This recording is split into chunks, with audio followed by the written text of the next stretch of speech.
السلام عليكم ورحمة الله تعالى وبركاته. الحمد لله.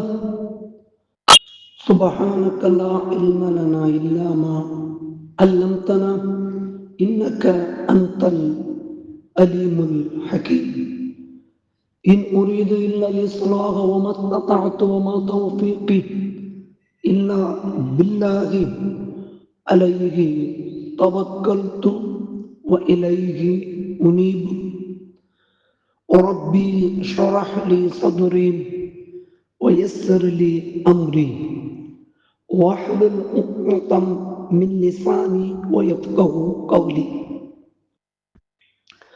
أما بعد فقد قال الله تبارك وتعالى في كلامه القديم: أعوذ بالله من الشيطان الرجيم. بسم الله الرحمن الرحيم. ولكم في القصاص حياة يا أولي الألباب. وقال الله تبارك وتعالى في كلامه القديم: الزانية والزاني فاجلدوا كل واحد منهما مئة جلدة. وقال نبينا صلى الله عليه وسلم: بلغوا أني ولو آية، أو كما قال عليه الصلاة والسلام. கண்ணியம் நிறைந்த எல்லாம் வல்ல ஏக இறைவனின் இறை நல் அடியார்களே, அகில உலகாலும் இரட்சகன் மாபெரும் வல்லோன் ஏக இறைவனது இறை அருளும் இறைவனால் அனுப்பப்பட்ட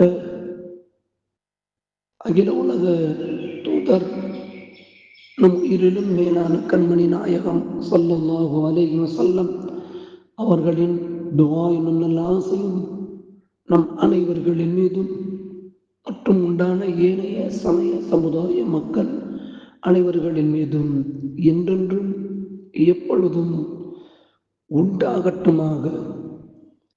கண்ணியம் நிறைந்த எல்லாம் வல்ல ஏக இறைவனின் இறை நல் அடியார்களே, நாம் வாழ்ந்து கொண்டிருக்கும் இந்திய தாய் திருநாட்டில் தொடராக பாலியல் வன்கொடுமை, பாலியல் வன்கொடுமையினால் இளம் மாந்தர்கள் மரணிப்பது என்பது தொடராக இருந்து கொண்டிருக்கிறது, தொடர்கதையாக இருந்து கொண்டிருக்கிறது. கண்ணியத்திற்குரியவர்களே, இதற்கு தீர்வுதான் என்ன, இதற்கு முடிவுதான் என்ன என்று சொல்லி நாம் பார்க்கின்ற பொழுது இரண்டு விஷயங்கள் நாம் கவனத்தில் எடுத்துக்கொள்ள வேண்டும். ஒன்று, இது போன்ற பாலியல் தற்குறிகள், பாலியல் அரக்கர்கள், காமவெறி பிடித்த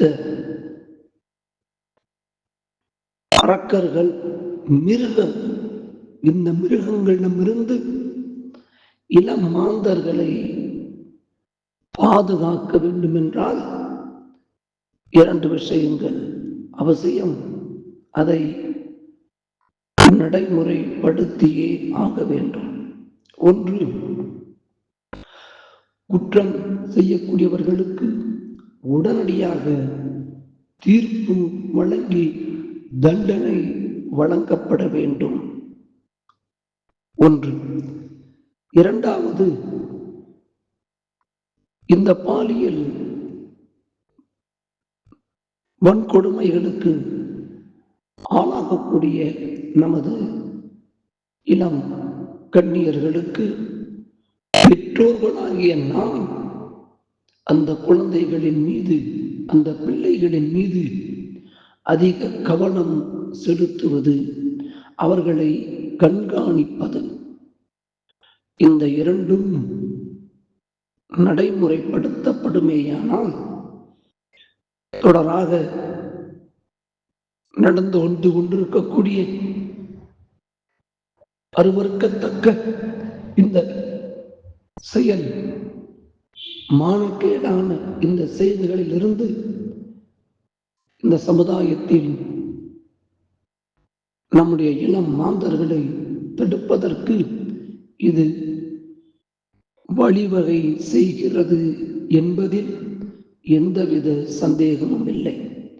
கண்ணியத்திற்குரியவர்களே, முதலாவதாக இது போன்ற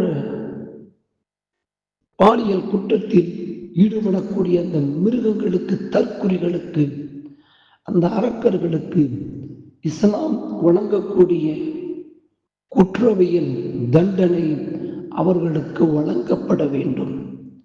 இஸ்லாம் நமக்கு வழங்கக்கூடிய குற்றவியல் தண்டனைகள் என்னென்ன? மது அருந்தினால், வதந்தியை பரப்பினால், திருமணம் ஆகாதவர் உபச்சாரம் செய்துவிட்டால் சாட்டையடி கொடுக்க வேண்டும், திருடினால் கையை வெட்ட வேண்டும், இஸ்லாமிய மார்க்கத்தை விட்டும் வெளியேறி வன்முறைகளில் ஈடுபட்டாலோ அல்லது திருமணம் ஆனவர் உபச்சாரம் செய்துவிட்டாலோ அல்லது ஓரின சேர்க்கையில் ஈடுபட்டு விட்டாலோ அல்லது ஒரு மனித உயிரை அநியாயமான முறையில் கொலை செய்துவிட்டாலோ மரண தண்டனை விதிக்க வேண்டும் என்று இஸ்லாம் இந்த குற்றவியல் தண்டனைகளை நமக்கு வழிவகுத்து தருகிறது. கண்ணியத்திற்குரியவர்களே, அந்த அடிப்படையில் தான் இந்த காம வெறி பிடித்த அந்த தற்குறிகளுக்கு இஸ்லாம் வழங்கக்கூடிய தண்டனை என்ன? திருமணம் ஆகாதவர்கள் அவர்கள் இது போன்ற அருவருக்கத்தக்க மானக்கேடான அந்த செயல்களை அவர்கள் செய்வார்களேயாயின் அவர்களுக்கு 100 கசையடி கொடுக்கப்பட வேண்டும் என்று இஸ்லாம் நமக்கு குற்றவியல் தண்டனைகளாக இதனை வழங்குகிறது. இது போன்ற தண்டனைகள் நிறைவேற்றப்படும் என்றால் இந்த பாலியல் வன்முறைகள், குற்றங்கள் குறையும். இது திருமணம் முடித்தவர்கள் விபச்சாரத்தில், இது போன்ற பாலியல் வன்முறைகளில் ஈடுபடுவார்கள் என்றால் அவர்கள் கொல்லப்பட வேண்டும். அவர்கள் நாட்டிலே வாழ்வதற்கு தகுதியற்றவர்கள், அவர்களுக்கு மரண தண்டனை விதிக்கப்பட வேண்டும் என்று நமக்கு இஸ்லாமிய குற்றவியல் தண்டனை வழங்கப்படக்கூடிய வழிகாட்டுதல் நெறிமுறைகளை இஸ்லாம் சொல்லித் தருகின்றது. நாம் பார்க்கின்றோம். கண்ணியத்திற்குரிய அல்லாஹ்வுடைய நல்லடியார்களே, இது போன்றதொரு நிகழ்வுகள் கண்ணியமிகு சஹாபாக்களுடைய காலத்திலும் நடந்திருக்கிறது. திருமணமானவர் விபச்சாரம் செய்துவிட்ட நிலையில் இருவர்கள் வருகின்றார்கள். ஒருவர் மாஇஸ் இப்னு மாலிக் என்று சொல்லக்கூடிய ஒரு சஹாபி, அவர்கள் வருகின்றார்கள். அவர்கள் வந்து கண்மணி நாயகம் ஸல்லல்லாஹு அலைஹி வஸல்லம் அவர்களிடம், அல்லாஹ்வின் தூதரே, நான் விபச்சாரம் செய்து விட்டேன் என்பதாக சொல்லுகின்றார்கள். அல்லாஹ்வின் தூதர் ஸல்லல்லாஹு அலைஹி வஸல்லம் அவர்கள் அந்த மாஇஸ் இப்னு மாலிக் என்று சொல்லக்கூடிய அந்த சஹாபிக்கு கல்லால் எரிந்து அவர்கள் கொல்லப்படக்கூடிய அந்த மரண தண்டனையை அங்கு அவர்களுக்கு நிறைவேற்றுகின்றார்கள். இதுபோன்று மற்றொரு நிகழ்வை நாம் பார்க்கின்றோம். ஒரு பெண்மணி சஹாபி, அந்த பெண்மணியும் கண்மணி நாயகம் ஸல்லல்லாஹு அலைஹி வஸல்லம் அவரிடத்தில் வந்து, அல்லாஹ்வின் தூதரே, நான் உபச்சாரம் செய்துவிட்டேன், எனக்கு தண்டனை வழங்குங்கள் என்று சொல்லி கேட்கின்ற பொழுது, அன்றைய நிலையில் அந்த பெண்மணி குழந்தையை, அது ஒரு குழந்தையை வயிற்றிலே சுமக்குகிறது, கர்ப்பிணி பெண்ணாக இருக்கிறது. நாம் ஒன்றை சிந்தித்து பார்க்க வேண்டும். இஸ்லாம் வழங்கக்கூடிய தண்டனைகள், அது குற்றவியல், அந்த குற்றங்களை செய்வதிலிருந்து அது தடுக்கக்கூடியதாக இருக்கிறது. அந்த தண்டனையின் மூலமாக அவன் அந்த குற்றத்தையே, அந்த தவறையே அவன் திரும்பி பார்க்காதவனாக அந்த தண்டனை அமைந்து விடுகின்றது. அந்த அடிப்படையில் அந்த பெண்மணிக்கு தண்டனை வழங்கப்பட வேண்டும். ஆனால் இதே இஸ்லாம் மற்றும் ஒரு வழிகாட்டுதலை நமக்கு சொல்லித் தருகின்றது. எந்த ஒரு உயிரும் அநியாயமான முறையிலே அது கொல்லப்படக்கூடாது என்பதும் இஸ்லாம் நமக்கு வழிகாட்டி தருகின்றது. இங்கு பார்க்கின்றோம், இந்த பெண்மணி உபச்சாரம் செய்திருக்கிறது. ஆனால் அந்த பெண்மணியின் வயிற்றிலே ஒரு குழந்தை இருக்கிறது. இந்த பெண்மணிக்கு தண்டனை வழங்குவதன் மூலமாக அந்த பெண்மணியினுடைய வயிற்றில் இருக்கக்கூடிய அந்த சிசு அது தண்டிக்கப்படக்கூடாது என்பதற்காக வேண்டி இந்த இடத்தை நாம் சற்று சிந்தித்து பார்க்க வேண்டும். கண்மணி நாயகம் ஸல்லல்லாஹு அலைஹி வஸல்லம் அவர்கள் அந்த கர்ப்பிணி பெண்மணி, அந்த சஹாபியை, நீங்கள் குழந்தையை பெற்றெடுத்து விட்டு வாருங்கள், உங்களுக்கு தண்டனை நிறைவேற்றப்படும் என்பதாக சொல்லி அனுப்பி வைக்கின்றார்கள். அதுபோன்று அந்த பெண்மணி குழந்தையை பெற்றெடுத்து வருகிறது. குழந்தையை பெற்றெடுத்து வந்தவுடன் மீண்டும் சொல்வார்கள், இந்த குழந்தையை நீங்கள் எடுத்து சென்று பால் குடியை மரக்காட்டி வாருங்கள் என்பதாக. அந்த பெண்மணி மீண்டும் அந்த குழந்தையை எடுத்து சென்று பால் குடியை மரக்கடித்து திரும்பி வருகின்றது. திரும்ப வந்த பிறகு அந்த குழந்தைக்கு தன்னால் சுய காரியங்களை செய்கின்ற வரையிலும் அந்த குழந்தையை நீங்கள் பராமரிக்க வேண்டும், வளர்க்க வேண்டும் என்று சொல்லி அனுப்புகின்றார்கள். அதுபோல் அந்த குழந்தை தன்னுடைய சுய தேவைகளை தானே அது பூர்த்தி செய்து கொள்ளக்கூடிய அளவுக்கு அந்த குழந்தை வந்து விடுகின்றது. இதற்கு பின்பு அந்த பெண்மணிக்கு மரண தண்டனை வழங்கப்படுகின்றது. கண்ணியத்திற்குரியவர்களே, திருமணம் முடித்தவர் இதுபோன்ற காரியங்களில், இதுபோன்ற அனாச்சாரமான கேடுகட்ட இந்த காரியங்களில் அவர்கள் ஈடுபடுவார்கள் என்றால் அவர்கள் இந்த உலகத்திலே வாழ தகுதியற்றவர்கள். அவர்கள் இந்த பூமியின் மீது வாழ தகுதியற்றவர்கள். அவர்கள் கொல்லப்பட வேண்டும், அவர்களுக்கு மரண தண்டனை வழங்க வேண்டும் என்று இஸ்லாமிய மார்க்கம் நமக்கு வலியுறுத்துகின்றது. இதை திருமணம் செய்யாதவர் இந்த தவற்றில் ஈடுபட்டால் அவருக்கு 100 கசையடிகள் கொடுக்கப்பட வேண்டும், 100 கசையடிகள் வழங்கப்பட வேண்டும் என்று இஸ்லாமிய மார்க்கம் நமக்கு அந்த குற்றங்களை தடுப்பதற்கு இவ்வாறு வழிவகைகளை நமக்கு காட்டித் தருகின்றது. ஆனால் இங்கு நாம் இருக்கக்கூடிய இந்த இந்திய தாய் திருநாடோ இஸ்லாமியத்தினுடைய சட்ட திட்டங்களை நிறைவேற்ற முடியாத சூழலில் இருந்து கொண்டிருக்கிறது. அது எப்பொழுது இஸ்லாமிய ஊரும் இந்த சட்ட திட்டங்கள், இந்த குற்றவியல் தண்டனைகள் வழங்கப்படுகின்றதோ அப்பொழுது இது போன்ற பாலியல் வன்கொடுமைகள் கண்டிப்பான முறையிலே அது முற்றிலுமாக அழிந்துவிடும், இல்லாமல் ஆகிவிடும். பாலியல் அரக்கர்களும், பாலியல் தற்குறிகளும், பாலியல் மிருகங்களும் இந்த உலகத்தை விட்டும் அவர்கள் காணாமல் ஆகிவிடுவார்கள். கண்ணியத்திற்குரியவர்கள், ஆனால் இன்று இதுபோன்ற தவறுகளை செய்தவர்களுக்கு உடனடியாக தீர்ப்பும் வழங்கப்படுவதில்லை, உடனடியாக தண்டனையும் வழங்கப்படுவதில்லை. நாம் பார்க்கின்றோம், கடந்த காலத்தில் கள்ளக்குறிச்சியில் நியாயமான முறையிலே கல்வியை கற்கச் சென்ற அந்த மாணவிக்கு நேர்ந்த கொடுமை, அதையும் நாம் கண்கூடாக பார்த்து கொண்டுதான் அந்த செய்திகளை நாம் தொலைக்காட்சி வழியாக நாம் பார்த்தோம். அந்த மிகப்பெரிய வன்கொடுமையை செய்த அந்த காம கொடூரனுக்கு கூட இன்னும் அவனை கண்டுபிடிக்கவும் இல்லை, அவனுக்கு தண்டனை வழங்கப்படவும் இல்லை. இதுதான் நம்முடைய நாட்டின் நிலையாக இருந்து கொண்டிருக்கிறது. அப்படியே அந்த காம கொடூரர்கள் பிடிக்கப்பட்டாலும் அவர்களுக்கு தீர்ப்போ தண்டனையோ உடனடியாக வழங்கப்படுவதில்லை. அவர்களுக்கு அராஜ மரியாதையுடன் சிறைச்சாலையில் உணவுகள் பரிமாறப்படுகின்றது, வழங்கப்படுகின்றது. அது தண்டனை காலங்கள் முடிந்து வெளியே வரக்கூடியவன் மீண்டும் அந்த மானங்கெட்ட அருவருக்கத்தக்க செயலை செய்வதற்கு அவன் துணிந்து விடுகின்றான்.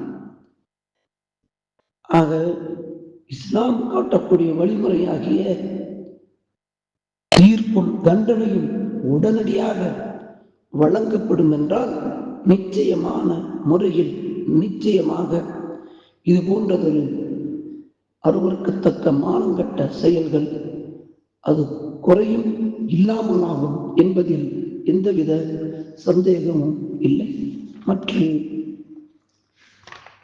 மற்றும் ஒரு செய்தி, கண்ணியத்திற்குரியவர்களே, பெண் பிள்ளைகளை பெற்றெடுத்த பெற்றோர்கள் அந்த பெண் பிள்ளைகளுடைய விஷயங்களில் நாம் மிகவும் கவனமாக இருக்க வேண்டும். மிகவும் அந்த குழந்தைகளை நாம் கண்காணிக்க வேண்டும். பருவ வயதை அந்த குழந்தை எத்திவிட்டால், அடைந்து விட்டால், இஸ்லாம் நமக்கு காட்டித்தரக்கூடிய வழிமுறையாகிய அந்த வழிமுறைப்படி அந்த குழந்தைகளை நாம் மார்க்கத்தினுடைய சட்ட திட்டங்களை அந்த குழந்தைகளுக்கு போதித்து மார்க்கத்தினுடைய கல்வியை கற்றுக் கொடுத்து அந்த குழந்தைகளை ஒழுக்கமான குழந்தைகளாக நாம் வளர்க்க வேண்டும். இது பெற்றோர்களாகி நம்மீது கட்டாய கடமையாக இருக்கிறது. ஆனால் இன்றைய காலகட்டம் பெண் பிள்ளைகள் படிப்பதென்பது அவசியமான ஒன்றாக இருக்கிறது. படிக்க வேண்டும் தான், படிப்பறிவு இல்லாமல் இருக்கக்கூடாது. நாம் நம்முடைய குழந்தைகளுக்கு நாம் கல்வியை கற்றுக் கொடுக்க வேண்டும் என்றால் நாம் கல்வியை கற்றுத்தான் ஆக வேண்டும்.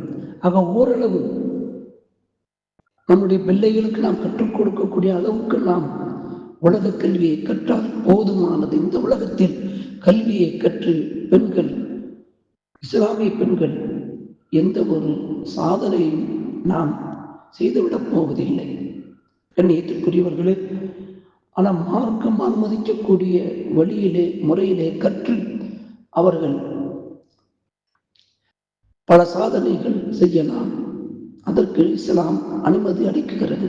ஆனால் இன்றைக்கு கல்விக்கூடத்திற்கு செல்கின்ற, கல்லூரிக்கு செல்கின்ற பெண்கள், நம்முடைய இளம் பெண்களுடைய நிலைகளை நாம் பார்க்கின்றோம்.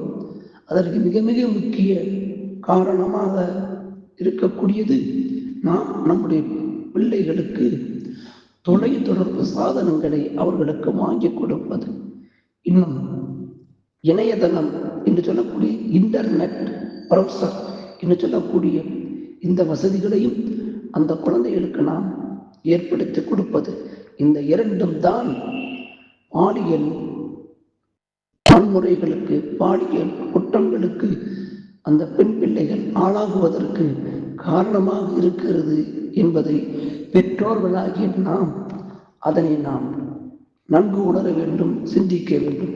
கண்ணியத்திற்குரியவர்களே, இது போன்ற நம்முடைய பெண் குழந்தைகளுக்கு தொலைத்தொடர்பு சாதனங்களையும் இன்டர்நெட் சொல்லக்கூடிய இணையதள வசதிகளையும் செய்து கொடுப்பதன் மூலமாக ஏற்படக்கூடிய விளைவுகள் என்ன தெரியுமா?